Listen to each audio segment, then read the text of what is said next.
Wabarakatuh. Waalaikumsalam warahmatullahi wabarakatuh. Alhamdulillahilladzi arsala rasulahu bil huda wa dinil haqq liyudhhiru 'ala ad-dini kulli wa kafa billahi shahida. Asyhadu an la ilaha illallah wa asyhadu anna Muhammadan abduhu wa rasuluh. Allahumma salli wa sallim wa karim wa barik ala nabiyyina wa syafi'ina wa maulana Muhammad wa ala alihi wa sahbihi wa man ittaba'ahum bi ihsan ila yaumiddin. Amma ba'd. Sahabatku Majelis Keluarga Indonesia yang dirahmati Allah, alhamdulillah wa syukurillah kita masih bisa diberi kesempatan oleh Allah Subhanahu wa taala, diberi umur yang masih detik ini kita masih bisa beristiqamah dalam kebaikan, sehat walafiat, dan tentu kita berharap selalu keberkahan dari Allah Subhanahu wa taala. Mudah-mudahan di pagi ini kita masih bisa untuk terus menjalankan sunnah-sunnah dari Nabi kita alaihi salatu wassalam. Dan alhamdulillah wa syukurillah di pagi ini kita masih melanjutkan sebuah kajian yang mudah-mudahan ini akan menambah keimanan kita karena mentadaburi ayat-ayat Allah Subhanahu wa taala dalam surat An-Najm.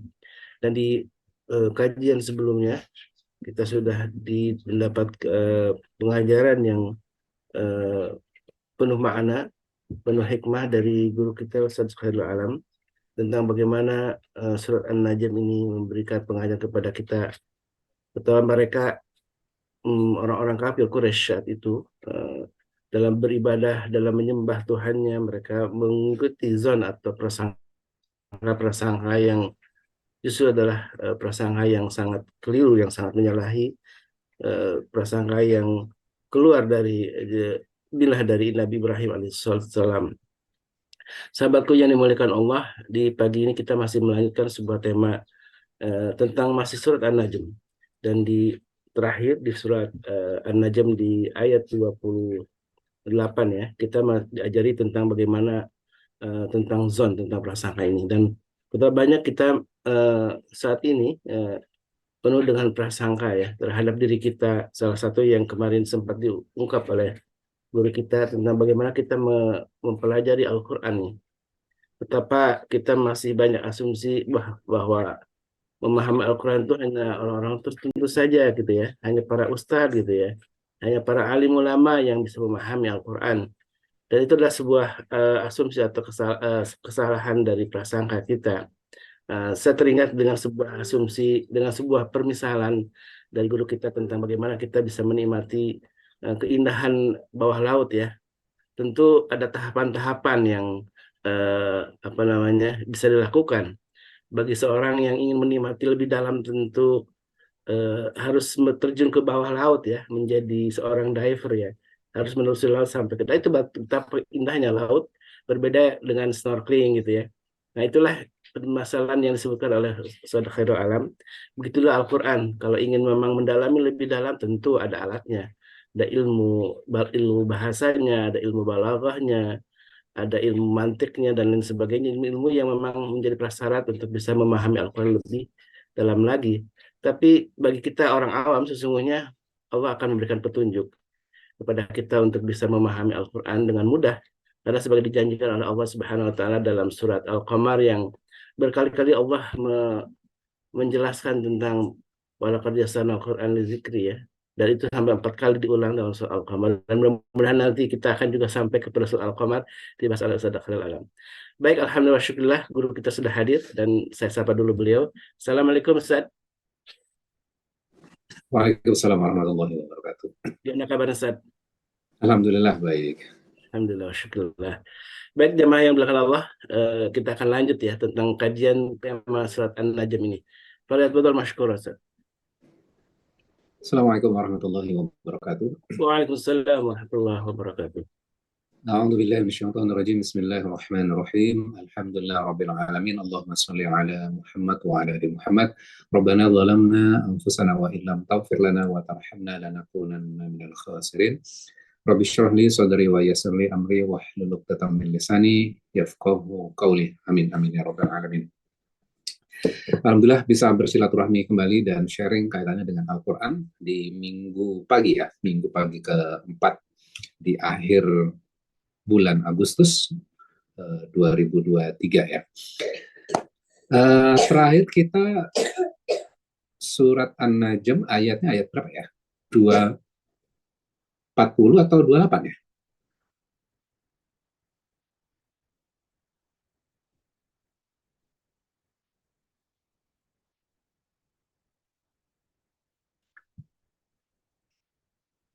Saya mau cerita sedikit. Kemarin saya minggu lalu ya, kalau nggak salah. Minggu lalu saya ngisi kajian di daerah Sidoarjo ya.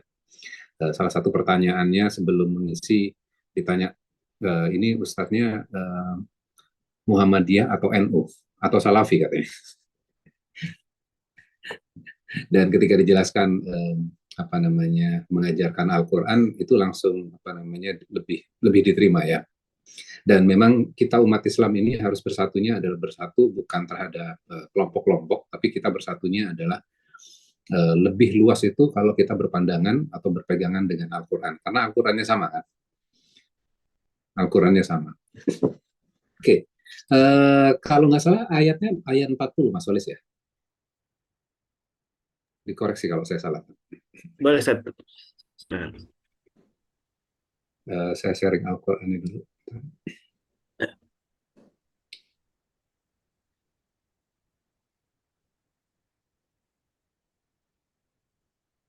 terakhir yang memang didalami seputar tentang surat di ayat yang ke-28 sebenarnya, Ustaz. Kemudian ada lanjutannya di ayat 29 tentang masalah kafir Quraisy itu menamai eh, para berhalanya dengan penamaan para malaikat gitu ya.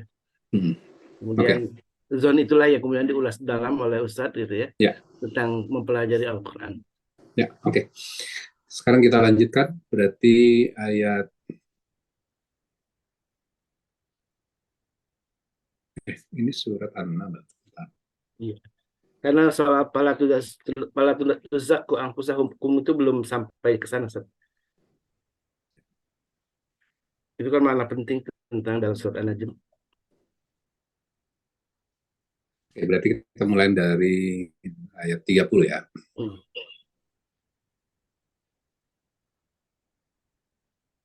Balapan. Ya. A'udzubillahi minasyaitonir rajim. Bismillahirrahmanirrahim. Wa ma lahum bihi min 'ilm. Iyattabi'una illa dhann wa inna dhanna la yughni minal haqqi syai'a. Dan mereka tidak memiliki ilmu tentang hal itu dan mereka tidak lain hanya mengikuti dhon. Sesungguhnya dhon itu tidak berfaedah sedikit pun terhadap kekerasan atau terhadap kebenaran. Sebelumnya kita sudah belajar tentang definisi dhon. Dhon itu adalah asumsi, dugaan yang dibuat. Padahal itu tidak berdasarkan ilmu. Kemudian ayat 29 ya. Fa'arid amman tawalla an dzikrina wa lam yurid illal hayatad dunya. Maka tinggalkanlah mereka Muhammad orang-orang yang berpaling dari peringatan kami. Dan dia hanya mengingini kehidupan dunia saja. Kemudian ayat 30-nya, dzalika ma balawhum minal ilm inna rabbaka huwa a'lamu bima dhalla an sabilihi wa huwa a'lamu biman ihtada. Itulah ilmu, kadar ilmu mereka. Sungguh Tuhanmu dia mengetahui siapa yang tersesat dari jalannya dan dia pula yang mengetahui siapa yang mendapatkan petunjuk. Jadi kalau saya baca beberapa ayat tadi yang saya bacakan tadi, ini diperintahkan kepada Nabi untuk meninggalkan orang-orang yang berpaling. Berpalingnya terhadap apa? Apakah berpaling dari Nabi Muhammad? Ternyata Allah menegaskan mereka berpaling dari peringatan kami. Jadi lebih ke peringatan ya, berarti berpaling dari Allah ya. Jadi bukan hanya tentang nabinya saja, tapi ini tentang Allah, gitu ya. Kemudian Allah mengatakan, sejauh-jauhnya mereka berpikir, sejauh-jauhnya ilmu mereka, itu hanya ilmu dunia saja. Jadi paling mentok, cuma mikirin dunia saja. Mereka tidak bisa lebih dibandingkan itu saja. Itu ayat 30. Oke. Kemudian, walillahi ma fis samawati wa ma fil ard. Allah pemilik langit dan bumi. Liyajziyalladzina asa'u bima amilu wa yajziyalladzina ahsanu bil husna. Ya. Apa yang kita bisa pelajari dalam ayat ini? Kepunyaan Allah lah langit dan bumi. Dan Allah memberikan balasan kepada orang-orang yang berbuat jahat terhadap apa yang mereka kerjakan. dan memberikan balasan kepada orang-orang yang berbuat baik dengan yang lebih baik. Dalam kehidupan kita, orang bisa melakukan sesuatu, ya, dan dia tidak punya niat buruk, tapi hasilnya buruk. Ini saya waktu itu sudah jelaskan atau belum ya? Belum, Ustaz. Belum, Ustaz. Belum, Belum. Ustaz. Oke. Nah, seringkali kan kita tidak punya niat buruk, tapi hasilnya buruk. Misalnya gini, contohnya di jalanan. Kita tidak ingin menyebabkan kecelakaan, misalnya. Ada orang yang naik motor, dia berhati-hati, tapi menimbulkan kecelakaan dan membuat orang lain menderita. Tapi ada juga yang kita punya niat buruk, tapi hasilnya juga nggak buruk-buruk banget. Nah, kira-kira yang akan diberikan balasan itu yang mana? Di dalam ayat ini dijelaskan, asa'u bima amilu. Orang yang berbuat jahat, outputnya itu jahat, bima amilu, dengan intention, dengan niat. Dan kalau kita lihat di dalam Al-Quran, contohnya misalnya, Nabi Musa bertemu dengan dua orang yang sedang berselisih. Satu dari Bani Israel dan satu orang lagi dari orang Mesir. Kemudian Bani Israel dibela oleh Nabi Musa. Kemudian sekali pukul orang Mesirnya meninggal dunia. Pertanyaannya adalah, apakah Nabi Musa punya intention untuk membunuh? Tidak, Ustaz. Tidak. Tidak ada niat berbuat jahat ya. Ya, Jadi betul. jadi semuanya diawali dengan niat, Ustaz. Ya. Jadi awalnya dari niat. Kalau tidak niat, jadi kalau ayat ini menjelaskan apa sih sebenarnya? Asa'u bima amilu. Outputnya buruk dengan intention yang buruk pula. Dengan niat yang buruk.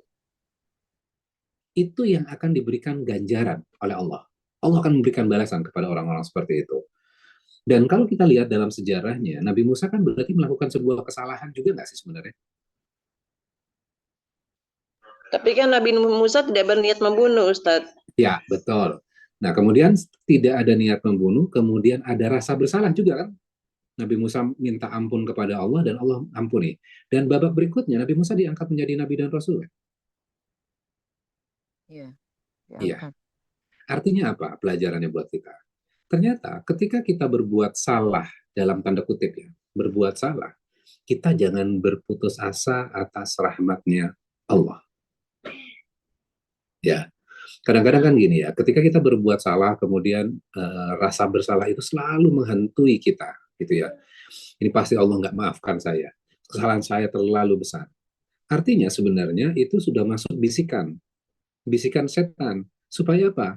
Kita berputus asa atas ampunannya Allah. Jadi perasaan itu sebenarnya adalah dibisikkan, gitu ya. Padahal Allah mengatakan adalah Allah Maha Pengampun. Ya, oke, kita lanjutkan.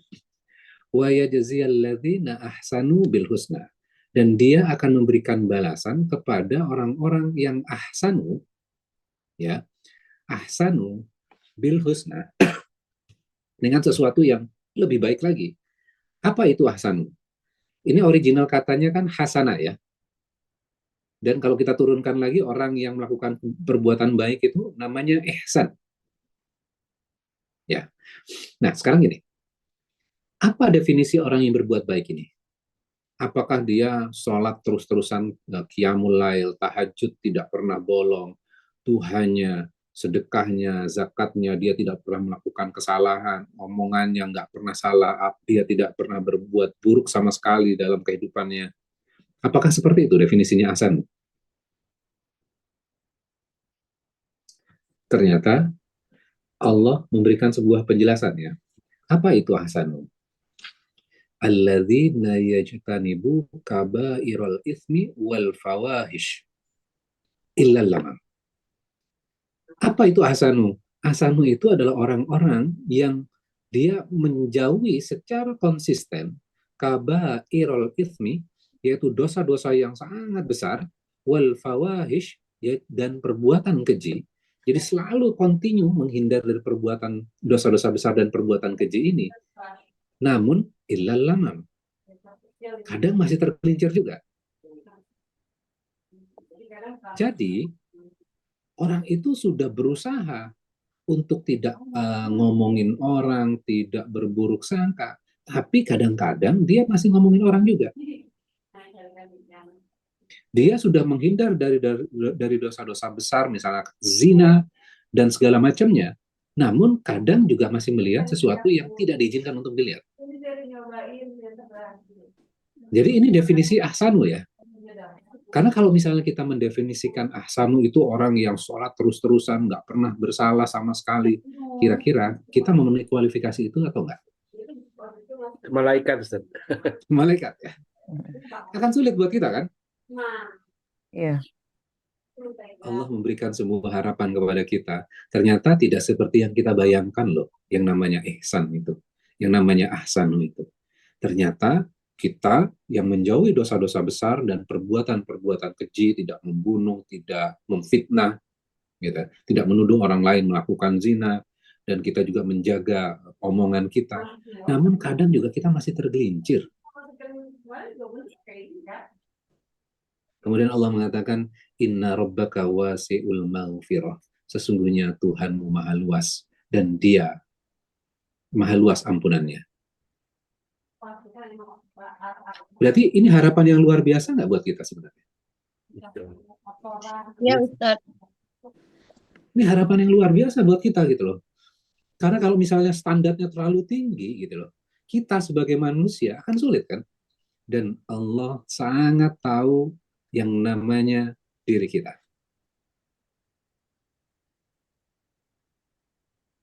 Nah, sekarang kan gini, yang menjadi problem adalah kalau kita tidak memahami ayat ini, kita berpikir, wah orang yang namanya ustadz, namanya kiai tidak boleh melakukan kesalahan. Sama sekali. Kan seperti itu tuh. Kemudian ketika mereka melakukan satu aja kesalahan, kemudian kita sudah mengatakan, kita nggak usah dengerin dia lagi. Jadi kita gampang sekali melakukan judgment kepada orang lain. Padahal di dalam ayat ini, yang namanya ahsanu itu mereka bisa kadang-kadang melakukan kesalahan. Ya. Dan ilal lamam itu sesekali saja. Tapi kalau misalnya dia permanen, dia terus-terus melakukan kesalahan-kesalahan itu tidak masuk definisi illal lamam.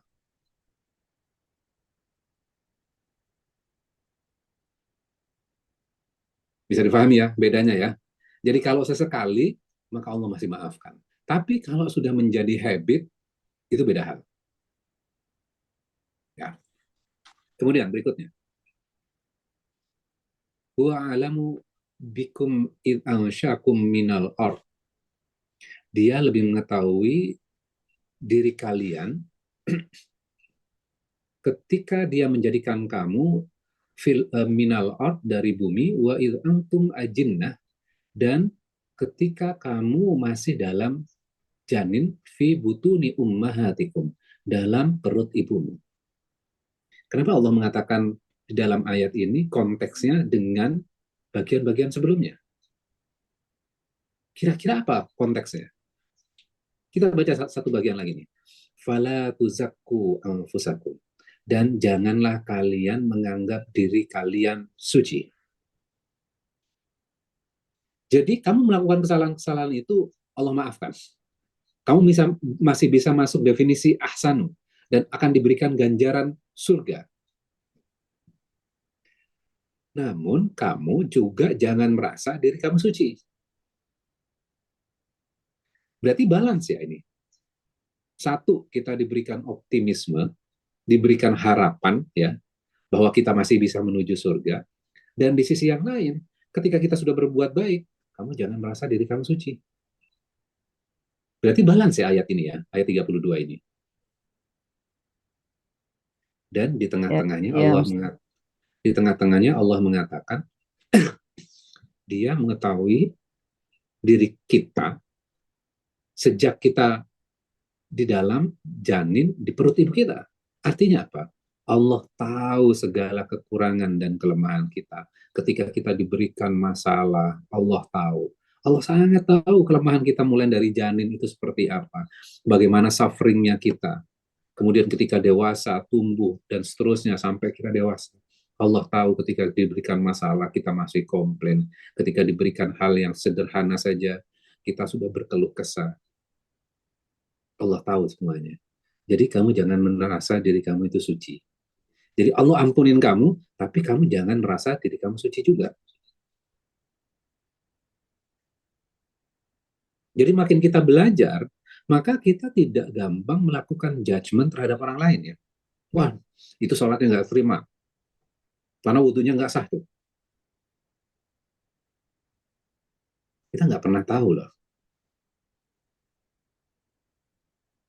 Apakah Allah menerimanya atau menolaknya. Namun kadang-kadang kita merasa kita sudah dapatkan broadcast langsung dari malaikat gitu ya.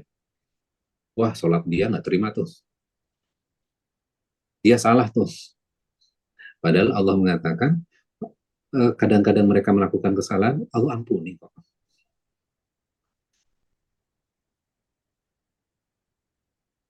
Ya, jelas ya ayat 32 ini ya.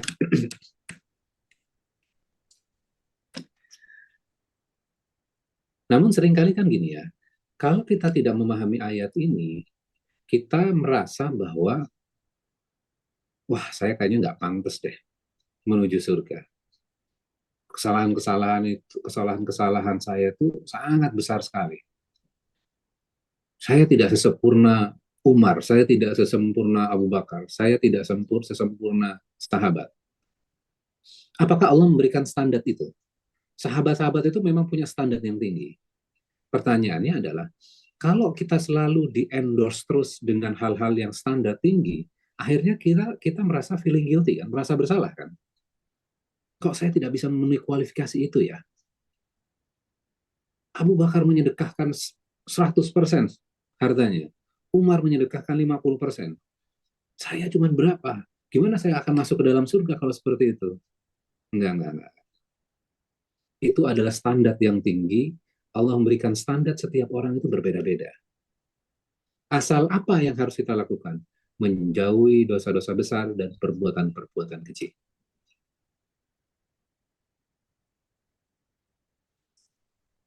Karena kalau misalnya gini, sebuah larangan itu kita nggak punya opsi sama sekali loh. Misalnya, dilarang masuk, maka kita nggak punya opsi untuk masuk kan. Tapi kalau misalnya bersedekahlah kamu,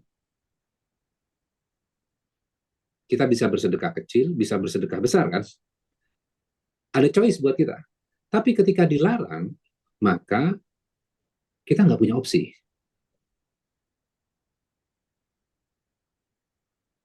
Ya, menjauhi dosa-dosa besar dan perbuatan-perbuatan kecil. Namun kadang kita masih tergelincir. Oke, sampai di sini ada pertanyaan?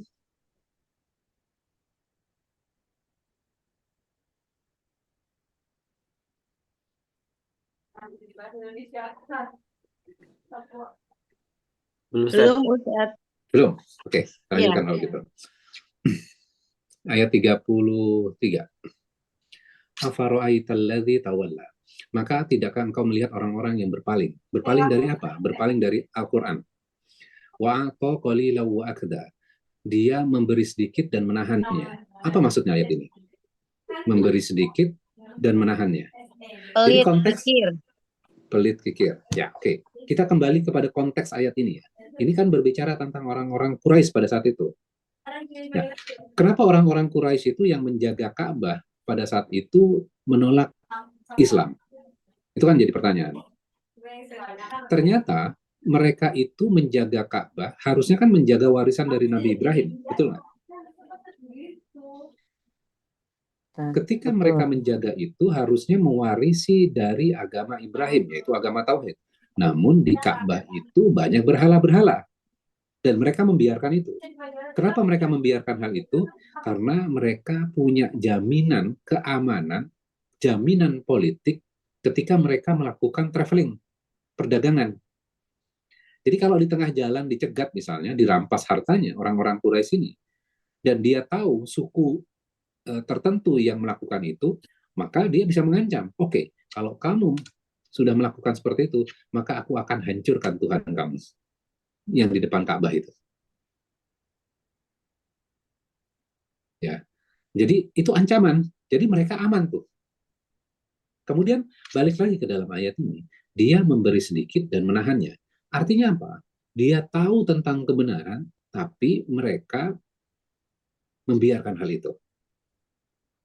Jadi kan tahu bahwa ini salah sebenarnya, menyembah berhala ini salah. Namun mereka memperoleh keuntungan dan akhirnya mereka menahan yang benar. Dan makna yang kedua adalah mereka itu berarti kan sudah melakukan kerusakan ya dengan penyembahan berhala itu, dengan membiarkan penyembahan berhala. Mereka kan melakukan kerusakan sebenarnya. Namun mereka masih memberikan sedekah kepada orang-orang yang berhaji dan berumrah pada saat itu. Jadi mereka melakukan kerusakan yang sangat luar biasa, namun mereka juga bersedekah. Sehingga orang lain melihat, wah itu mereka baik ya. Nah pertanyaannya sekarang kita ekstrak, kita lihat tadaburnya. Bisa terjadi pada zaman sekarang nggak? Politisi-politisi, mereka atau misalnya bisnis, mereka melakukan kerusakan kaitannya dengan sumber alam, kemudian merusak secara ekonomi, kemudian tiba-tiba mereka tampil seakan-akan mereka ingin membantu dengan memberikan bantuan, membangunkan ini dan membangunkan itu, padahal itu bagian kecil dari keuntungan yang mereka peroleh. Terjadi nggak? Terjadi, Ustaz. Jadi Ustadz. Banget. Terjadi ya. Ternyata di dalam Al-Quran itu bukan formulasi baru, itu sudah terjadi dari zaman dahulu kala. Wa'ato qalilau wa akda. Memberi sedikit dan menahan yang banyak. Menahan yang banyak buat siapa? Buat diri mereka dan kelompok mereka. Banyak banget Ustadz itu sekarang mah. Ya. Jadi ternyata ini penyakit bukan hanya zaman sekarang saja. Mulai dari zaman dahulu, Al-Quran itu menjelaskan kepada kita yang kontekstual dan timeless. Jadi kita jangan tertipu dengan hal-hal seperti itu. Jadi kita fokus ya. Oke. Berikutnya. A'indahu ilmul ghaibi fahuwa yara. Apakah dia mempunyai ilmu tentang yang gaib sehingga dia dapat melihatnya? Apa hubungannya dengan bagian-bagian sebelumnya? Ternyata kalau kaitannya dengan agama bukan terhadap sesuatu yang bisa dilihat saja kan. Yang namanya agama itu harus bisa menjelaskan terhadap sesuatu yang gaib. Apakah mereka punya referensi dari yang gaib itu? Yang menjaga Ka'bah itu harus punya referensi. Jadi bukan hanya ngarang-ngarang berdasarkan zon saja. Ini loh korelasinya. Ya. Jadi yang namanya agama itu ilmu terhadap sesuatu yang bisa dilihat dan termasuk ilmu terhadap sesuatu yang tidak terlihat. Terus 36. Nah, ini menarik nih. Amlam yunabba bima fi suhufi Musa. Ataukah belum diberikan kepadanya apa yang ada lembaran-lembaran kitabnya Musa? Dan ayat 37, dan lembaran-lembaran Ibrahim yang selalu menyempurnakan janji. Nah sekarang, apa hubungannya ayat ini? Kok tiba-tiba muncul Nabi Musa? Kok tiba-tiba muncul Nabi Ibrahim? Padahal ayat-ayat sebelumnya itu tidak bercerita tentang Nabi Musa dan Ibrahim kan? Betul nggak? Kira-kira apa hubungannya? Mengingatkan bahwa kejadian itu sudah pernah terjadi Ustadz. Oke. Tapi hubungannya dengan Musa dan Ibrahim apa? Bahwa keduanya juga manusia. Apakah itu, Ustadz? Oke, saya jelaskan sekarang. Jadi kok tiba-tiba, kalau kita baca Al-Quran, kadang-kadang kok tiba-tiba ada satu ayat yang nyelip dan kok ini nggak ada hubungannya dengan ayat-ayat sebelumnya ya. Kadang-kadang seperti itu ya, ketika kita baca terjemahan. Ternyata setiap bagian di dalam Al-Quran itu punya wisdom. Dan itu pasti punya koneksinya. Tidak mungkin tidak punya koneksinya. Cuman kadang-kadang kita tidak memahami flowing-nya kan. Nah, sekarang kenapa kok tiba-tiba disebutkan Nabi Musa? Kok tiba-tiba disebutkan tentang Ibrahim? Ada dua umat. Umatnya Nabi Musa, ya, dan itu nantinya larinya ke Bani Israel, ya. Kemudian Nabi Ibrahim itu kan ada umatnya sendiri. Oke. Nabi Ibrahim sama Nabi Musa yang lebih senior itu yang mana? Nabi Ibrahim. Nabi Ibrahim. Oke. Jadi Nabi Musa itu bagian dari keluarga Musa itu adalah bagian dari keluarga Ibrahim sebenarnya. Nah, sekarang ini orang-orang Yahudi mengaku bahwa mereka adalah keturunan yang memegang ajaran Nabi Musa. Sedangkan orang-orang Quraisy mereka mengaku bahwa mereka memegang ajaran Nabi Ibrahim. Namun faktanya mereka sudah jauh dari esensi dari agama Nabi Musa dan agama Nabi Ibrahim. Maka disebutkan di sini. Mereka menjaga Ka'bah, iya menjaga Ka'bah. Mereka juru kunci Ka'bah, iya mereka juru kunci Ka'bah. Namun di Ka'bahnya sendiri, ajaran Nabi Ibrahim sudah melenceng sangat jauh sekali. Apakah kamu tidak lihat lembaran-lembaran kitabnya Musa? Apakah kamu juga tidak bisa melihat lembaran-lembaran Nabi Ibrahim? Nah, kemudian habis itu Allah memberikan summary. Apa ajaran Nabi Musa dan Ibrahim itu? Kira-kira apa? Allah memberikan summary-nya. Allah taziru waziratu wizra ukhra.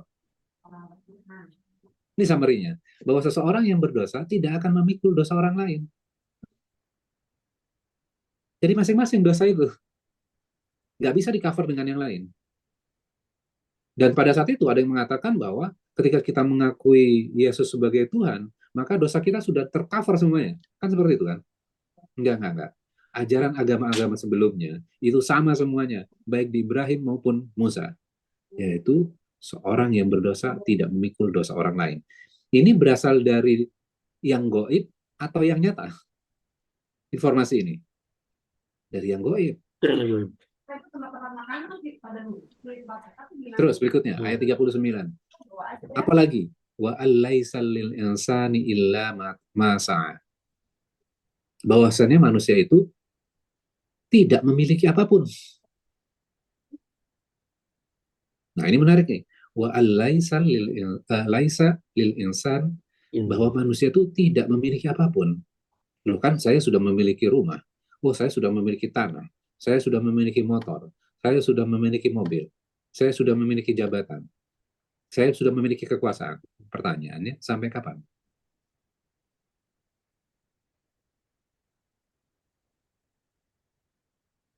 Sampai kapan? Misalnya tanah. Sampai kapan kita punya itu? Kalau sudah meninggal, kira-kira punya kita nggak? Ya. Akan diwariskan, kan? Kekuasaan akan diwariskan. Dan seterusnya. Artinya apa? Bahwa sesungguhnya kita tidak memiliki apapun. Terus apa yang kita punya? Illa masa. Yang kita akan bawa terus itu apa sebenarnya? Masa. Apa itu? Yang kita usahakan.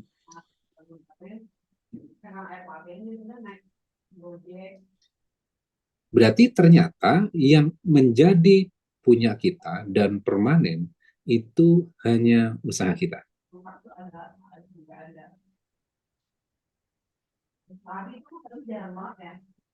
Jadi ternyata yang dinilai adalah effortnya kita. Ya, effortnya kita. Sa'a itu adalah gradual effort dan fokusnya kepada goal gitu ya. Orang yang mengambil tanggung jawab untuk menyelesaikan masalah yang lebih besar. Dia tidak menyalahkan kondisi, dia tidak merasa dipaksa oleh keadaan, dan dia tidak mengizinkan orang lain mengontrol dia. Saya kan nggak punya power, saya nggak punya kekuasaan, jadi saya ikut-ikut saja. Enggak. Usaha kamu mana? Wah, politik lagi seperti ini, ekonomi seperti ini. Tunjukkan usaha. Kita berpikir dalam dunia kita menilai kalau hasilnya bagus baru diapresiasi. Benar nggak? Betul. Kalau kita mendapatkan piala emas, maka kita akan diapresiasi. Usaha kita jadi dilihat kan? Namun, kalau kita tidak mendapatkan juara, kira-kira usaha kita akan dilihat oleh orang lain nggak? Enggak, Ustaz. Enggak. Jadi ternyata beda loh. Kita berpikir hasil itu penting. Ternyata Allah mengatakan di sini berbeda hal. Hasil itu nggak penting. Hasil yang paling penting apa? Masa Usahanya. usahanya. Maka kalau kita baca idza jaa nasrullahi wal fath, dan apabila, apa tuh? Idza jaa nasrullahi wal fath, Kalau apabila, datang kemenangan kalau nggak salah ya. ya, apabila kemenangan dan pertolongan Allah telah Allah datang. telah datang. Berarti yang mendatangkan kemenangan itu siapa? Pertolongan Allah. Pertolongan Allah. Jadi ternyata hasil itu pemberian Allah kan? Iya betul. Terus amal kita yang mana? Amal kamu itu yang kamu Ikhtiar. usahakan itu loh, ikhtiar kamu. Jadi misalnya gini, saya berikan contoh yang supaya memahami konsepnya ya. Kalau misalnya ada manusia, ada yang diberikan kapasitas dia pintar matematika. Jadi otaknya cair sekali.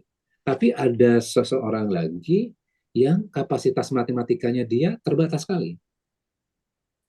Kemudian masuk dalam kelas, kemudian yang punya kapasitas matematika yang terbatas ini, dia mendengarkan dengan serius. Kemudian ketika tidak jelas, ketika dia tidak memahami, dia bertanya, dijelaskan oleh gurunya. Dia masih belum paham juga, dia masih bertanya, maaf Pak, saya belum paham. Dijelaskan kembali, nggak paham juga. Akhirnya sang guru ini, nanti kamu ke ruangan saya akan jelaskan secara private. Dia diajarin masuk ke ruang guru, diajarin. Ya saya baru ngerti sedikit ini. Gitu. Yaudah deh nanti kalau ke rumah saya. Terus dia belajar terus ke rumah gurunya ini. Terus akhirnya ada masa ujian. Wah, siang malam dia belajar hal ini. Sedangkan yang punya kapasitas matematika yang bagus, dia nggak belajar sama sekali. Kemudian selesai ujian, dinilailah yang punya kapasitas otak matematika cair ini mendapatkan nilai 90, yang satu lagi dia hanya mendapatkan nilai 60. Dari kacamata ilmu kita sekarang, maka yang akan diapresiasi yang mana? Yang 60 atau 90? 90. 90. Kita bersepakat nih, ijma kita. Yang 90 yang diapresiasi. Yang 60 ngapain? Nilainya jelek kok. Sang guru yang bijaksana ini, dia bukan hanya melihat hasilnya, dia akan melihat usahanya. Buat nilai yang 90 ini, dia tahu bahwa muridnya ini, kamu belum maksimal. Kamu nggak belajar ya. Kalau kamu belajar, Bapak yakin kamu bisa nilainya 100. Kamu nggak punya effort di situ. Usaha kamu kecil. Namun, satu siswa lagi yang nilainya 60, sang guru ini mengatakan, usaha kamu luar biasa. Bapak sangat apresiasi usaha kamu. Bisa dipahami ya konteksnya? Ya Ustaz. Allah tahu kok sebenarnya. Ada orang yang punya kapasitas tinggi, Allah juga tahu ada kapasitas diri kita yang nggak besar. Orang lain melakukan hal-hal yang besar, ada orang yang kapasitasnya memang kecil, melakukan hal-hal kecil. Ada orang yang memiliki kapasitas bisa bersedekah sangat besar sekali. Ada orang yang bersedekah kapasitasnya cuma 1000-an mungkin, 10.000. Kita manusia melihat ketika sedekah yang sedekahnya jutaan, puluhan juta, ratusan juta, maka yang akan diapresiasi kan. Jadi kalau di masjid disebutkan namanya. Sedangkan yang sedekah 1000-an, ya kita nggak akan sebutkan. Itu tipikal kita. Namun Allah sangat tahu. Dia mengeluarkan 1000 itu luar biasa. Mau pendapatannya dia sehari cuma 5.000, dia mengeluarkan 1000. Kamu usahanya luar biasa. Nah, ketika kita paham ayat ini, maka kita melihat sesuatu itu dengan cara berbeda. Ternyata yang diukur oleh Allah itu masa effort kita, usaha kita.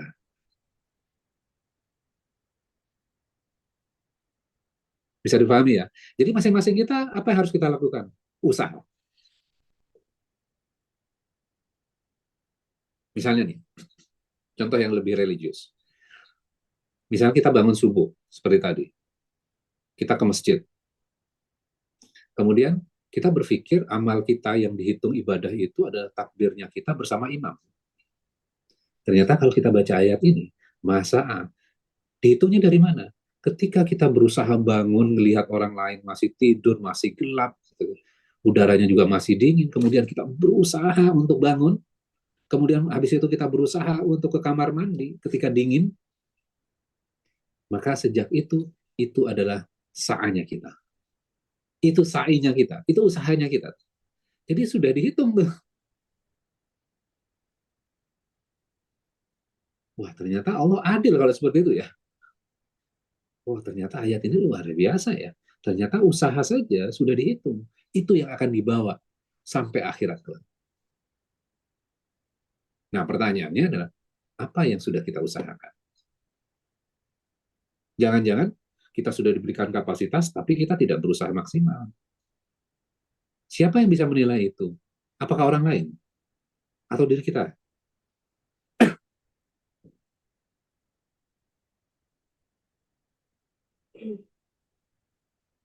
Mana sa'imu? Mana sa'amu? Misalnya belajar Quran seperti ini. Wah, itu kan susah ya, belajar nahu, belajar sarf, belajar balaghah. Bagaimana saya melihat koneksi antar ayatnya? Udahlah, itu tugasnya kiai, tugasnya ustadz. Kita yang biasa-biasa aja lah. Mana sa'am? Mana sa'im? Jadi kesulitan-kesulitan kita ketika belajar itu sudah dinilai.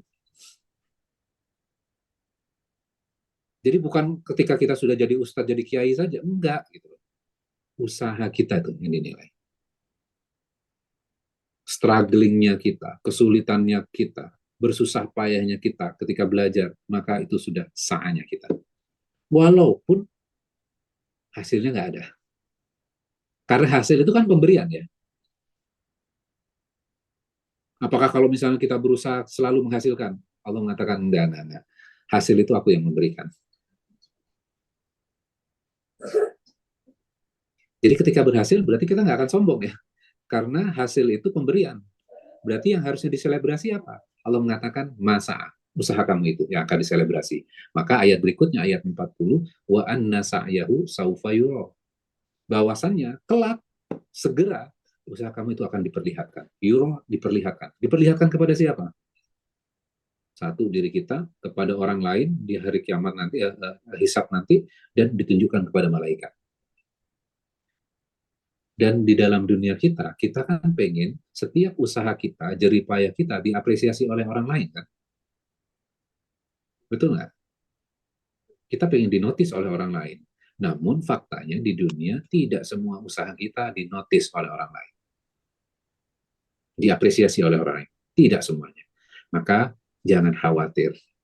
Nanti Allah akan memperlihatkan tuh saat-saat kita. Masya Allah. Allah tahu kok tendensi manusia itu. Pengen usahanya itu ditunjukkan kepada orang lain. Sehingga kita senang, kita itu bangga. Jangan khawatir, nanti Allah tunjukkan. Jadi nggak usah terlalu effort untuk menunjukkan kepada orang lain, ini usaha saya, usaha saya. Nggak. Nanti juga ditunjukkan, tenang aja. Perhitungan Allah itu, komputernya Allah untuk menghitung amal usaha itu sangat cepat kan sebenarnya. Namun Allah pengen mendisplay ini. Untuk mendisplay amal-amal kita. Jadi istilahnya dipamerkan tuh nantinya.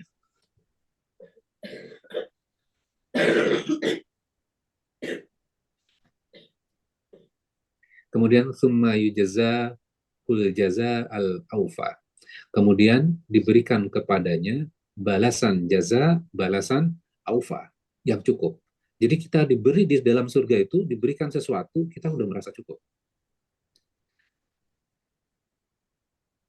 Kita sudah merasa happy itu dengan setiap pemberian. Kalau di dunia kadang-kadang kan kita diberikan hadiah misalnya ya, hadiah baju misalnya.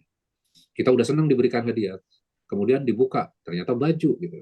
Ternyata warnanya tidak sesuai dengan diri kita. Loh kok warnanya seperti ini? Itu tidak definisi dari masuk aufa. Jadi nanti di surga itu, kita diberikan sesuatu, kita udah puas. Wa anna ila rabbikal muntaha. Saya kasih tambahannya, 41. Kadang-kadang kan gini ya, kita berpikir kenapa sih dalam Al-Quran itu selalu kalau laki-laki itu diberikan hadiah wanita-wanita cantik yang belum tersentuh. Terus kami itu kaum perempuan akan mendapatkan apa? Kenapa perempuan tidak disebutkan di dalam Al-Quran akan mendapatkan apa? Nah, ini yang menarik ya. Ada sebuah research yang dilakukan gitu ya. Ada jamaah gitu dikasih kertas, kemudian dikasih pensil. Ustadz ini ngomong seperti ini. Tuliskan apa saja yang paling Anda inginkan.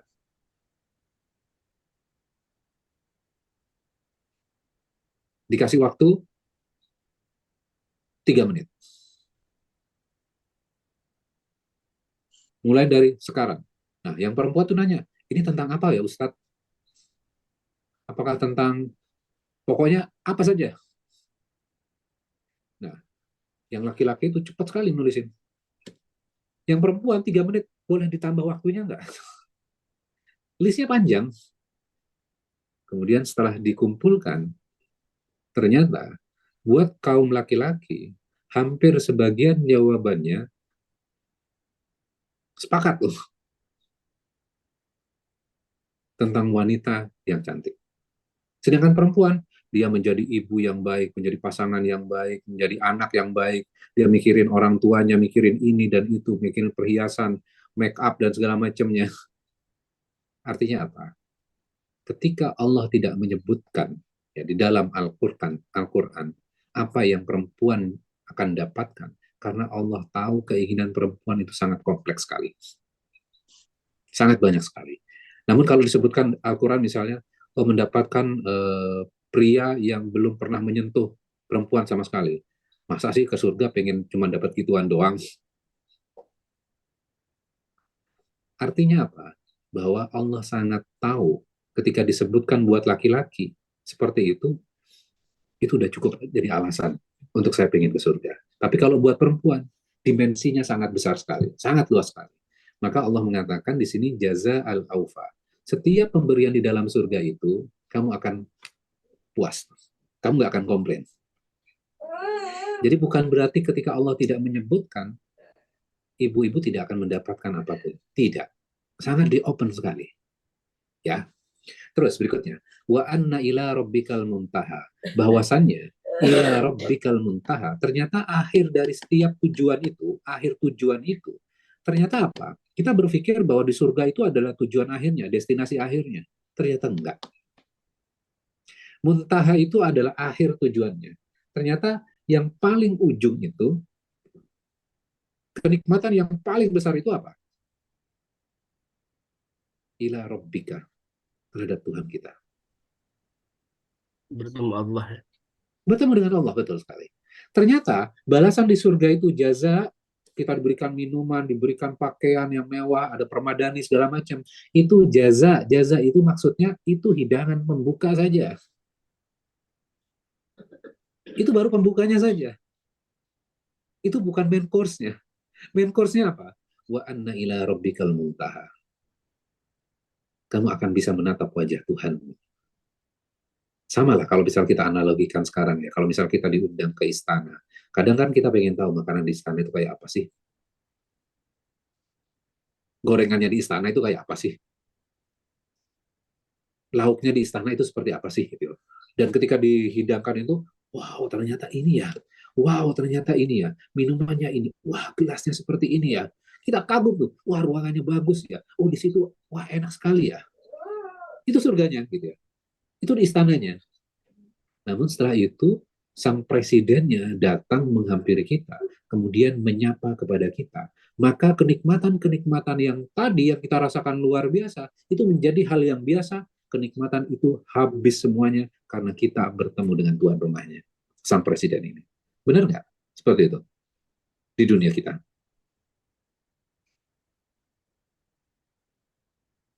Dan di dalam surga nantinya Allah itu mendatangi dan menyapa kita. Bahkan di surat yang lain dikatakan Allah memberikan minuman. Allah men-serve kita. Dahsyat nggak?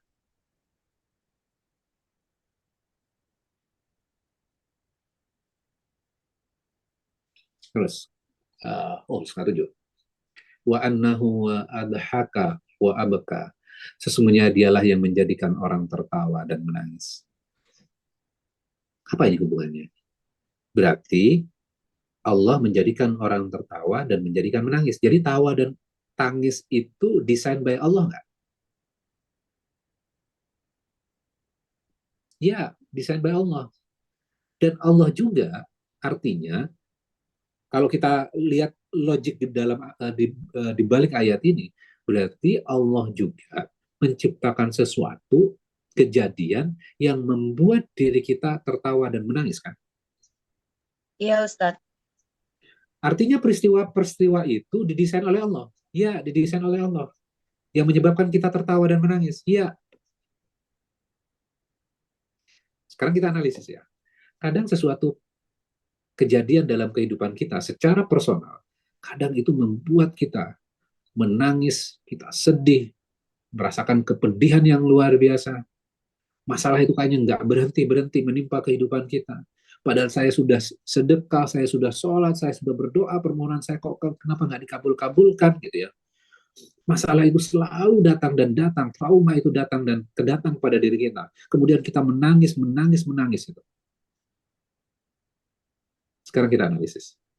Ketika kita diberikan sebuah peristiwa seperti itu, kemudian kita sholat, ketika kita habis itu kita berdoa, nyaman nggak sholat dan doa kita? Bandingkan kalau kita nggak ada masalah. Sholatnya lebih kosong yang mana? Ada masalah atau tidak ada masalah?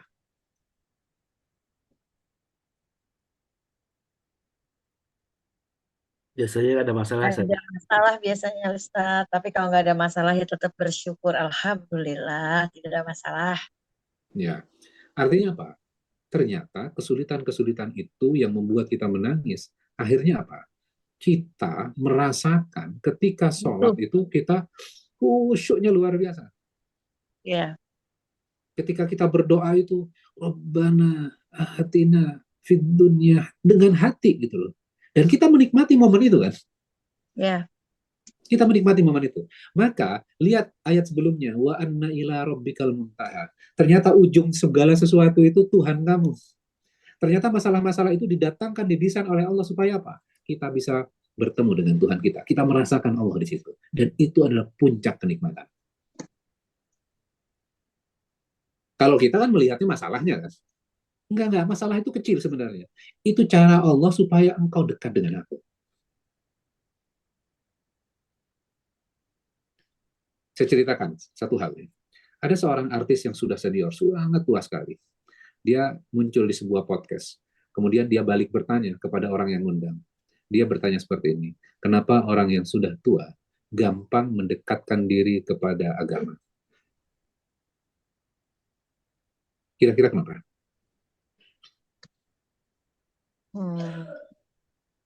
Merasa sudah tidak berdaya, merasa punya sisa waktu yang tidak banyak. Ya, betul. Dia jawab seperti ini, karena dunia sudah menolak saya. Masya Allah. Saya sudah tidak dipanggil main film. Saya sudah tidak dipanggil main sinetron.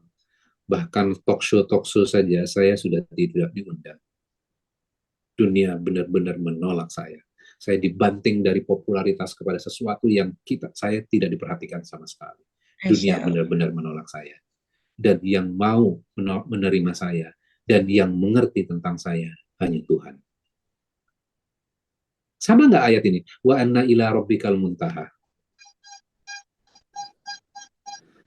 Kita berpikir sesuatu yang membahagiakan kita itu adalah kekuasaan, uang, terus popularitas, kecantikan, ketampanan, gadget, dan segala macamnya. Namun setelah kita memiliki semuanya, ternyata hati kita juga masih kosong, kan?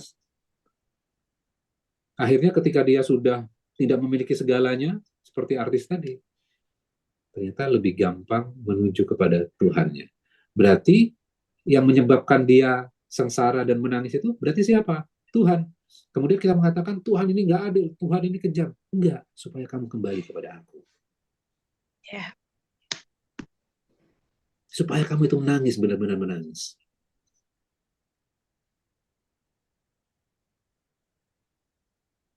dan kadang juga Allah membuat kita bisa tertawa dengan hal-hal yang seperti yang kecil-kecil. Kalau kita baca ayat tadi kan kita tentang ahsanu gitu ya. Kita berpikir tentang yang on top-nya seorang muslim yang harus kayak gini, harus gitu. Ternyata menjauhi dari dosa-dosa besar dan perbuatan-perbuatan kecil. Namun kadang kita juga masih ngomongin orang. Membuat kita tersenyum untuk melihat seperti itu. Ya Allah, Engkau ganjar kami dengan ketidaksempurnaan kami, dengan Engkau kasih hadiah surga yang sangat baik sekali. Membuat kita tersenyum. Jadi tawanya muslim itu akan berbeda dengan tawa yang biasa gitu ya.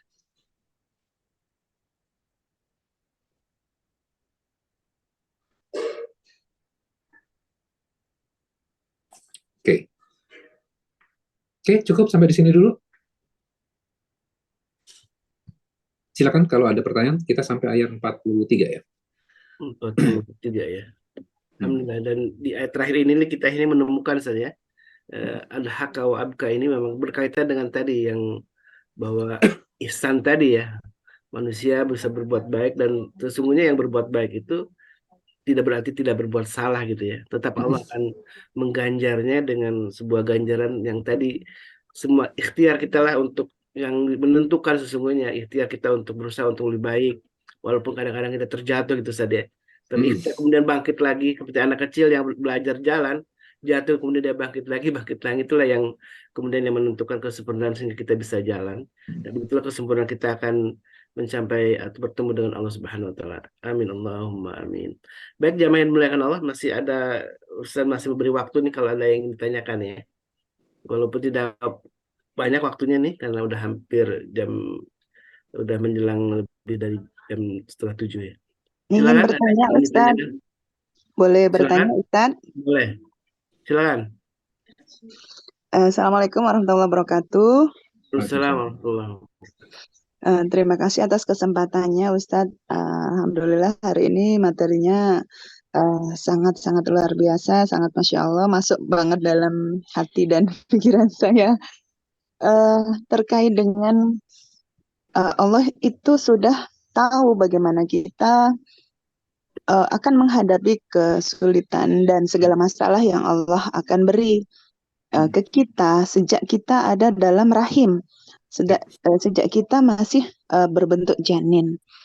Nah, menghadapi hari ke hari banyaknya masalah itu tentunya perlu banget kekuatan iman dan takwa kita akan hadirnya Allah selalu dalam hati kita agar apa yang kita hadapi itu solusinya adalah sesuai dengan petunjuk Allah. Tentunya seperti itu. Nah, berkaitan dengan hal itu, kadang saya berpikir seperti ini. Berarti sebenarnya semuanya kan sudah tertakdirkan, sudah tercatat oleh Allah bagaimana alur cerita hidup kita ke depannya, gitu kan.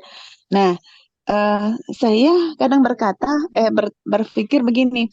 Jadi sebenarnya dengan cerita hidup yang sudah Allah tentukan atau takdir atau ketentuan yang Allah udah berikan untuk kita,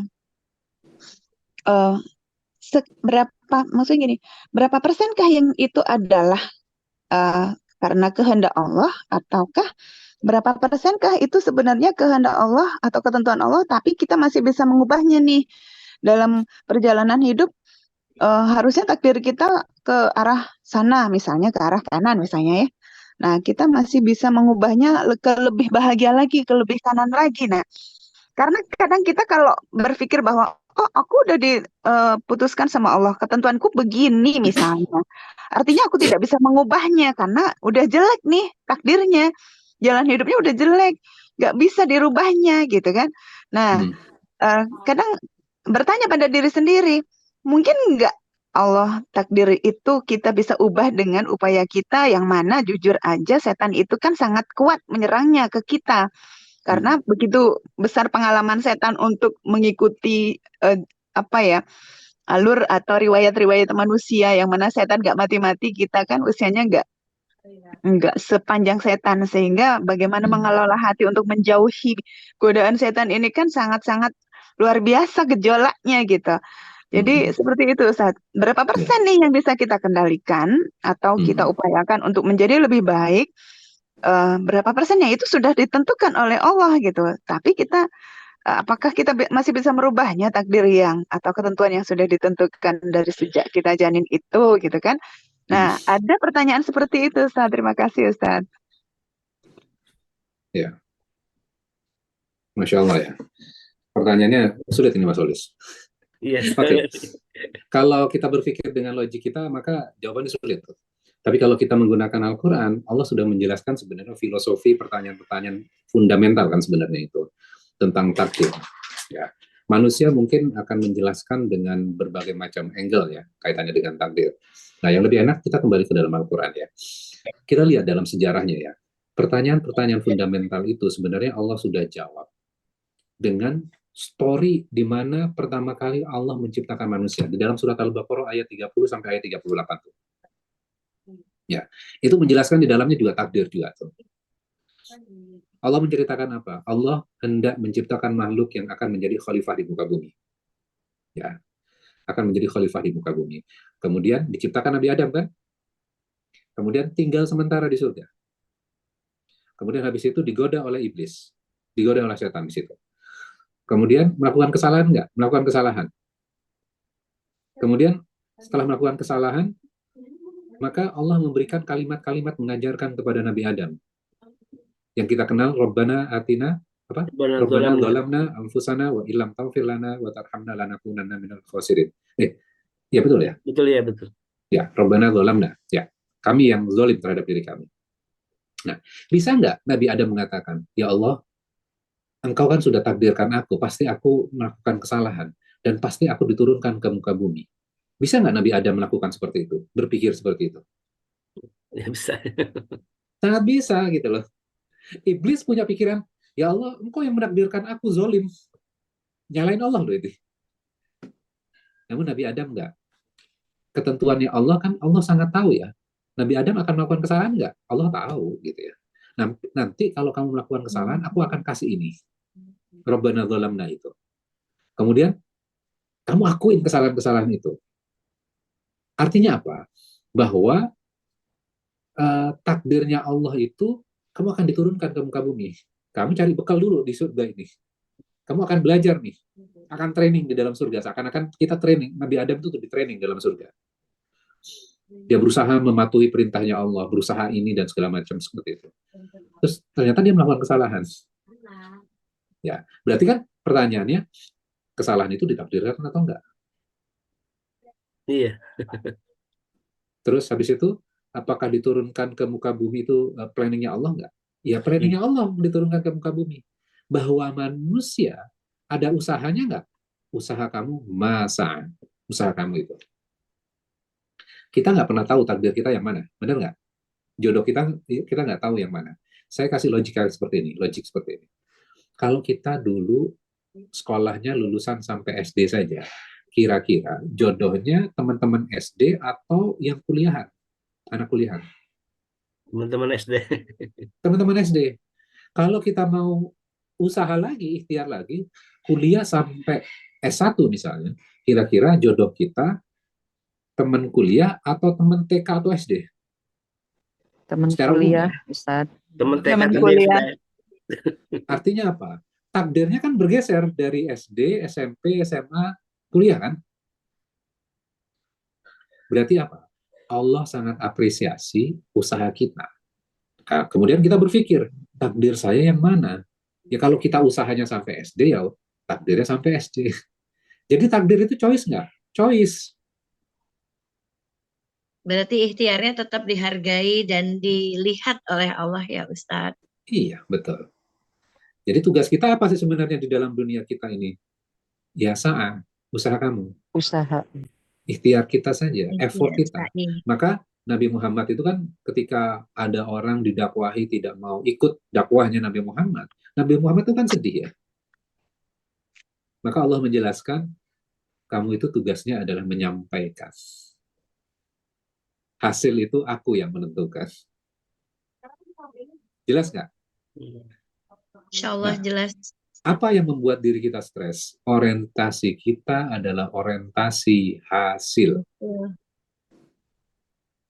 Ya, apakah nggak boleh kita orientasi hasil? Boleh. Tapi kalau itu menjadi landasan utama, goal utamanya, kita akan kecewa nggak? Iya. Akan kecewa. Kalau orientasinya adalah usaha, yang penting saya menyampaikan dengan cara yang proper, yang maksimal, itu sebuah pencapaian. Jadi kalau anak kita misalnya dia sudah berusaha belajar ini, belajar itu, gitu, kita lihat usahanya dia, kalau nilainya dia nggak bagus, nggak apa-apa, nak. Ayah hargai usaha kamu. Kamu hebat di hati ayah, nak. Kamu sudah jujur di situ. Kamu nggak nyontek. Ayah, apresiasi usaha kami itu.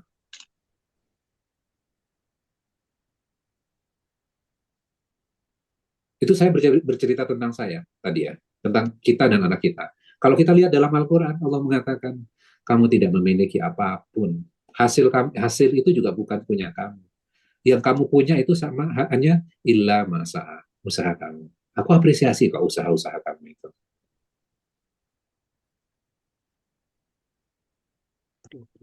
Jadi ternyata kita harus optimis ya. Iya. Betul, Ustadz.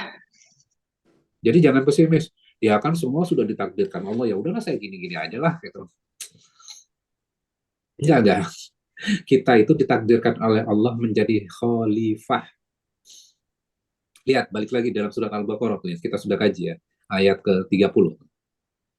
Aku akan jadikan khalifah. Khalifah itu memimpin, mengorganize, mengorkestrasi. Jadi bukan diam-diam aja gitu ya. Ya kan saya sabar, Ustadz. Lihat ayat kaitannya dengan sabar. Ya ayyuhalladzina amanu sta'inu bis-sabri was-shalah. Coba buka biar Mas Walis bisa dibukain ayat Al-Baqarah ayat 153 kalau nggak salah. Al-Baqarah 153. Karena kalau saya kasih penjelasan, itu kan penjelasan saya saja. Tapi kita lihat dalam Al-Quran. Ada? Ada, Ustaz. Al-Baqarah 153 ya, Ustaz? Iya. Ya, 153. Coba. Ada Mas Walis bisa di-share nggak? Di sini? Bisa. Coba dibuka.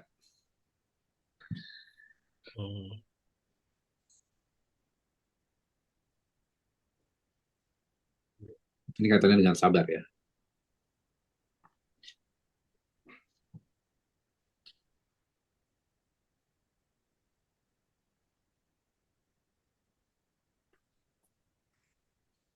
Sudah, Ustaz. Nah. Ya. Ya ayyuhalladzina amanu ista'inu bis-sabri was-shalah innallaha ma'as sabirin. Ya, hai orang-orang yang beriman, jadikanlah sabar dan sholat sebagai penolong. Sesungguhnya Allah beserta orang-orang yang sabar. Jelas nggak pesan ayat ini? Jelas. Oke, satu ayat lagi. 154-nya. 154.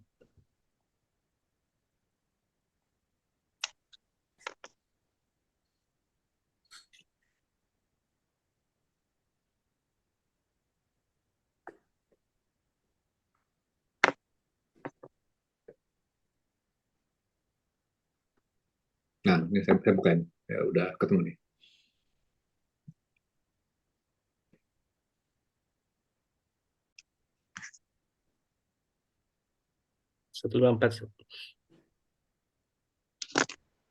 Ya, saya share. Ini Mas Walis atau saya nih? Oh, Mas Walis. Oke.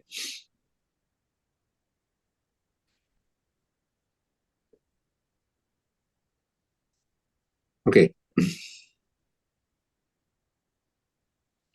Ayat 154-nya. Coba dibaca Mas Walis. Wala taqulu liman yuqtalu fi sabilillahi amwat bal ahya'u walakin la tash'urun. Coba tuh terjemahannya. Dan janganlah kamu mengatakan terhadap orang yang gugur di jalan Allah bahwa mereka itu mati. Bahkan sebenarnya mereka itu hidup, tapi kamu tidak menyadarinya. Oke, ayat 154 itu bercerita tentang apa berarti? Tentang orang-orang berjihad, betul nggak? Ya. Berperang di jalan Allah. Fisabilillah. Ya, kemudian mereka meninggal dunia. Iya. Nah, sekarang kita lihat hubungannya dengan ayat 153. Ya ayyuhalladzina amanu sta'inu bis-sabri was-shalah. Innallaha ma'as sabirin. Wahai orang-orang yang beriman, mintalah pertolongan kepada Allah dengan sabar dan sholat. Kemudian Allah bersama dengan orang-orang yang bersabar. Apa hubungannya ayat 153, Allah bersama orang-orang yang sabar dengan orang yang berjihad? Kan itu nggak kayak nggak make sense nih gitu loh. Apa Karena hubungannya? berjihad itu butuh kesabaran dan sabar itu bagian dari jihad, mungkin itu Ustaz? Yes. Jadi ternyata sabar itu bukan meneng wae, bukan diam saja. Sabar itu berjihad di jalan Allah, kemudian Masya kamu Allah. meninggal di dalamnya, itu adalah puncak sabar. Jadi maksudnya fisabilillah itu dilakukan dengan sabar juga bisa Ustaz? Bisa. Kita Masya berpikir kan sesuatu, ya udah saya sabar-sabar. Enggak, kamu berusaha maksimal jihad fisabilillah. Itu sabar. Beda nggak definisinya Al-Quran dengan definisinya kita? Beda. Dan ketika ikhtiar gagal, itu adalah salah satu bisa diaplikasikan ke ayat ini, Ustaz ya. Betul. Ini kan berarti meninggal dunia kan? Kita Iya. berpikir gagal, hasilnya nggak ada. Itu saat kamu, itu usaha kamu, dan Allah apresiasi, dan Allah bersama dengan orang-orang sabar. Udah meninggal ya, Allah bersama dengan dia. Itu kan puncak kenikmatan. Sama tadi kan, wa ila rabbika farghab, apa namanya? Ketika berharap dengan Tuhan kita, atau kita ujungnya, muntahanya adalah Allah, itu bukannya puncak kenikmatan. Allah jawab kan itu. Ternyata dahsyat ya, sabarnya kita, definisi kita dengan definisi di dalam Al-Quran beda. Cuman kita nggak memahami konteksnya, seakan-akan kan, oh ini kaitannya dengan jihad, ini tentang sabar dan sholat, kemudian kita analisis, kita kaji cuman ayat 153-nya, nggak ngelihat ayat 154-nya. Ternyata sabar itu berusaha maksimal. Jihadlah kamu di jalannya Allah. Kamu meninggal di dalamnya, itu suksesnya kamu. Sabarnya kamu di situ. Baru satu ayat berikutnya, walanabluwannakum bisyai'in minal khaufi wal ju'i wa naqsim minal amwali wal anfusi wath thamarat wa basyiris sabirin. Kamu pasti akan diuji dengan kekurangan harta, kekurangan jiwa, kekurangan buah-buahan. Ya. Kemudian di ujung ayat itu, wa basyiris sabirin. Ucapkan selamat, congratulations kepada siapa? Orang-orang yang sabar. Kita berpikir orang yang sukses terhadap diuji dengan kekurangan harta, kekurangan jiwa, kita berpikir suksesnya adalah kalau dia menjadi orang kaya, kalau dia cukup makanannya, kalau cukup buah-buahannya. Itu adalah orang-orang sukses. Ternyata enggak. Wa basyiris sabirin. Ujungnya tuh, perhatikan tuh. Berikan kabar gembira, ucapkan selamat kepada orang-orang yang sabar. Jadi selebrasi itu bukan di hasil saja, selebrasi itu juga di proses ya. Di sabar. Sabar saya kan ada batasnya kalau seperti itu loh. Enggak, goalnya utamanya sabar kok. Kalau Anda nggak sabar berarti nggak gagal. Maka nggak wa basyiris sabirin. Ucapkan sukses kepada orang-orang yang sabar. Jadi ternyata dikasih ujian-ujian, ternyata goalnya itu bukan jadi kayanya. Goalnya itu jadi sabarnya. Jadi kalau misalnya logikanya gini, kalau goalnya menjadi orang sukses, jadi manajer, jadi GM, jadi direktur, beberapa orang yang masuk ke surga kalau berdasarkan assessment seperti itu? Enggak. Setiap orang itu kalau sabar, hadiahnya surga. Berarti sangat beda sebenarnya cara pandang manusia dengan Allah itu. Ya, makanya kan karena kita nggak berpegangan kepada Al-Quran. Jadi balik lagi ke pertanyaan di awal tadi ya. Gimana kita memahami takdir? Bagaimana kita memahami kehidupan? Bagaimana usaha kita? Kalau kita nggak berlandaskan Quran, akhirnya apa? Kita mendevelop pemikiran sendiri gitu. Bisa nggak memberikan penerangan, misalnya ada kitab ini, kitab itu, ide ini, filosofi ini, ya. Kemudian ada kisah story dari orang lain, bisa memberikan inspirasi pada diri kita nggak? Bisa.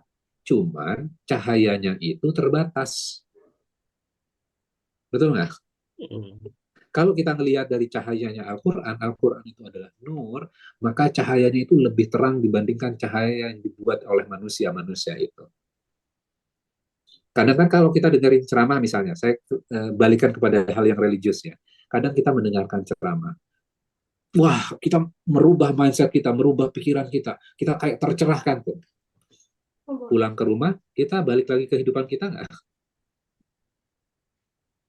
Yang tercerahkan tadi, kita seakan-akan mendapatkan cahaya gitu. Hilang lagi tuh, Ketemu setan-setan, Ustadz. nggak berbekas. Ya. Tapi kalau kita mendapatkan dari Qur'annya, gitu ya, kita lihat Al-Quran, misalnya tadi saya jelaskan dari ayat 153, 154, 155, 153, 54, 155 ya. Kita akan dapat tuh, karena Quran tuh. Saya cuma membantu mengkoneksikan ya. Nah, itu nggak apa-apa. Ya. Mau kemana? Terus habis itu langsung nyambung nanti tentang inna lillahi wa inna ilaihi raji'un. Tuh ya. Ayat 155 tuh. Setelah walana berluannakum bisyai'in minal khawfi wal ju'i wa naqsi minal amwali wal anfusi wa thamarat wa basyiris sabirin alladzina idza asabatkum musibah qalu inna lillahi wa inna ilaihi raji'un. Jadi orang-orang ketika mendapatkan musibah langsung mengucapkan inna lillahi wa inna ilaihi raji'un. Ustaz, saya sudah membaca inna lillahi wa inna ilaihi raji'un, Ustaz, tapi saya masih bersedih, Ustaz. Saya kehilangan pasangan saya, kehilangan harta saya. Saya sudah membaca inna lillahi wa inna ilaihi raji'un, kenapa saya masih bersedih? Loh, kalimat inna lillahi wa inna ilaihi raji'un itu bukan mantra ya. Itu bukan mantra. Tapi itu kita harus pahami. Apa maknanya? Saya sesungguhnya inna lillah, sesungguhnya kami milik Allah dan akan kembali kepada Allah. Lah, diri kami saja itu bukan punya saya. Berarti kalau diri ini bukan punya saya, apa yang saya hasilkan dari usaha saya berarti bukan punya saya. Betul nggak? Wong badan ini saja bukan punya saya, berarti apapun yang dihasilkan oleh badan ini bukan punya saya dong. Kalimat itu kan seperti itu bunyinya. Jadi kalau kita menghasilkan sesuatu, harta, mobil, rumah, kemudian ditipu oleh orang lain, orang minjem nggak balikin, loh, itu aja bukan diri saya, dia bukan punya saya, apalagi itu. Wah, saya kehilangan pasangan segala macam, anak saya sedih, orang kehilangan orang tua. Gitu. Saya mengucapkan innalillahi wa inna ilaihi raji'un. Kenapa saya masih bersedih? Karena kita merasa bahwa itu punya kita. Akhirnya kita membuat itu yang membuat kita sedih kan. Namun kalau kita paham konsep dari ayat ini, innalillahi wa inna ilaihi raji'un, wong badan ini saja bukan punya saya, dan saya akan kembali kepada Allah, apalagi yang dihasilkan oleh badan kita ini. Kenapa kita bersedih? Karena kita masih merasa memilikinya. Berarti kalimat innalillah itu belum menghujam ke dalam hati kita.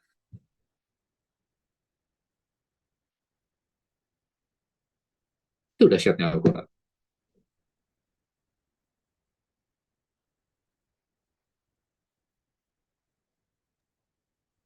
Terus kita mau berpegangan kepada apa lagi? Kadang nasihat itu baik ya. Nasihat manusia antar sama manusia itu baik gitu. Tapi cahayanya itu terbatas. Maka kita harus masuk ke dalam Al-Quran dan kita merasakan sendiri Al-Quran.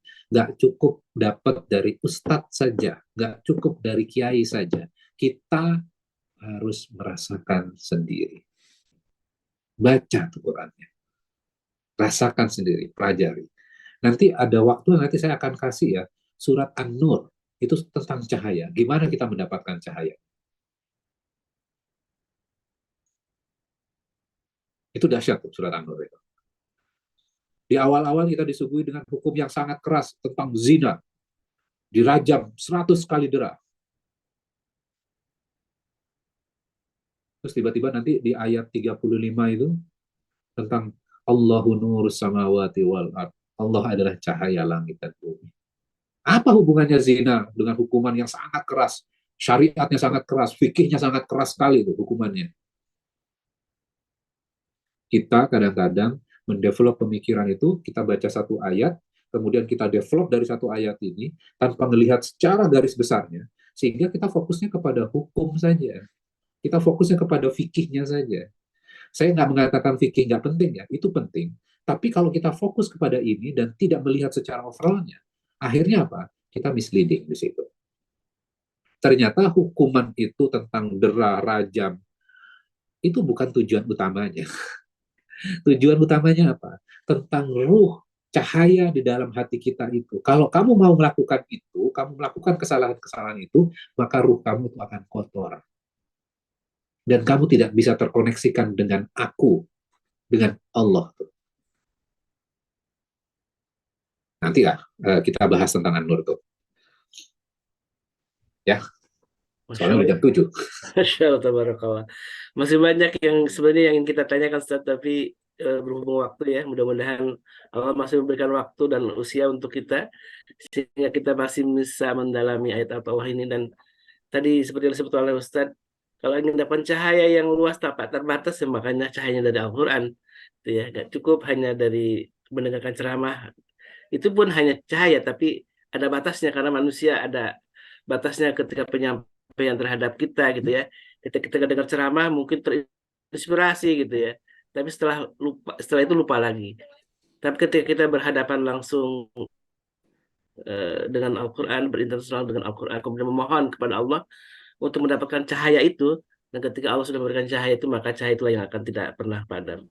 Masya Allah, tabarakallah, mudah-mudahan apa yang sudah disampaikan Zahir Khalil menjadi amal jari juga bagi antum, dan juga tentu bagi kita semua yang mendengarkan dapat hikmahnya dan bisa mengaplikasikannya dalam kehidupan sehari. Karena ini dahsyat sekali apa yang sudah disampaikan, ilmu dari Allah Subhanahu Wa Taala dalam Al-Quranul Karim.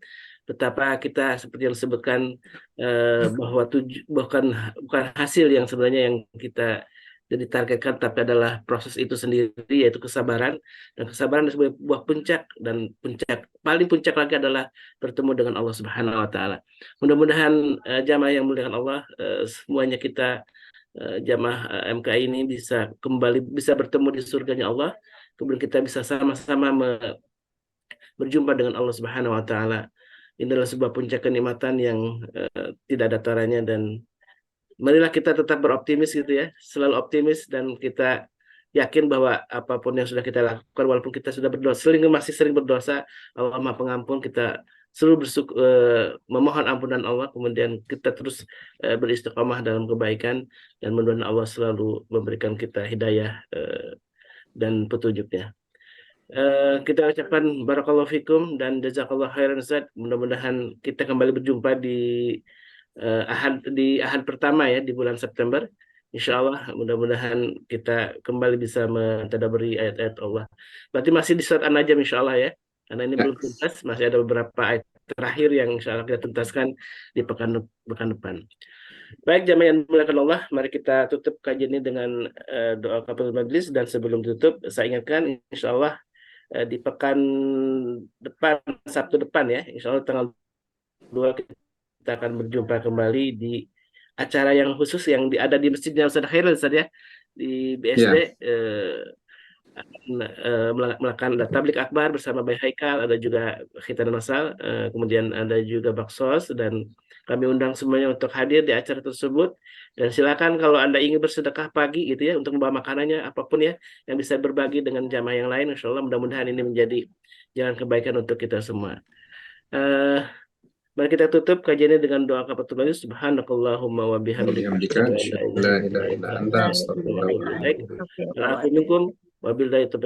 wassalamualaikum warahmatullahi wabarakatuh. Waalaikumsalam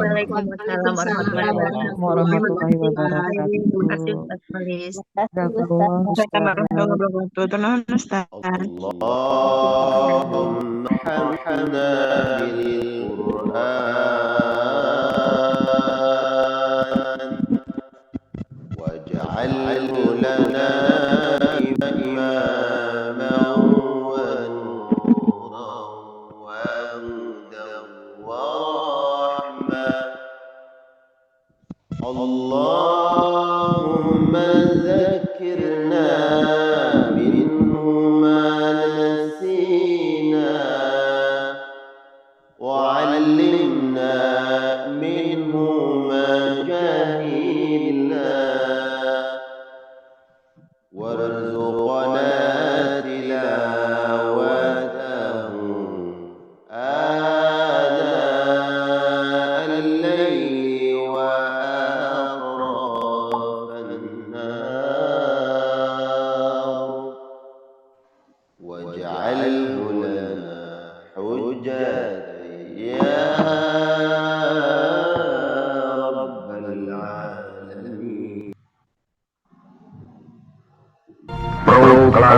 hati. Kami, bangsa Indonesia, dengan ini menyatakan kemerdekaan Indonesia. Hal-hal yang mengenai pemindahan kekuasaan dan lain-lain diselenggarakan dengan cara sama dan dalam tempo yang sesingkat-singkatnya. Jakarta, 17 Agustus 1945, atas nama bangsa Indonesia, Soekarno Hatta.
Inilah tugas kami menyelenggarakan acara-acara hari ini. Semoga berkenan di Anda merdeka.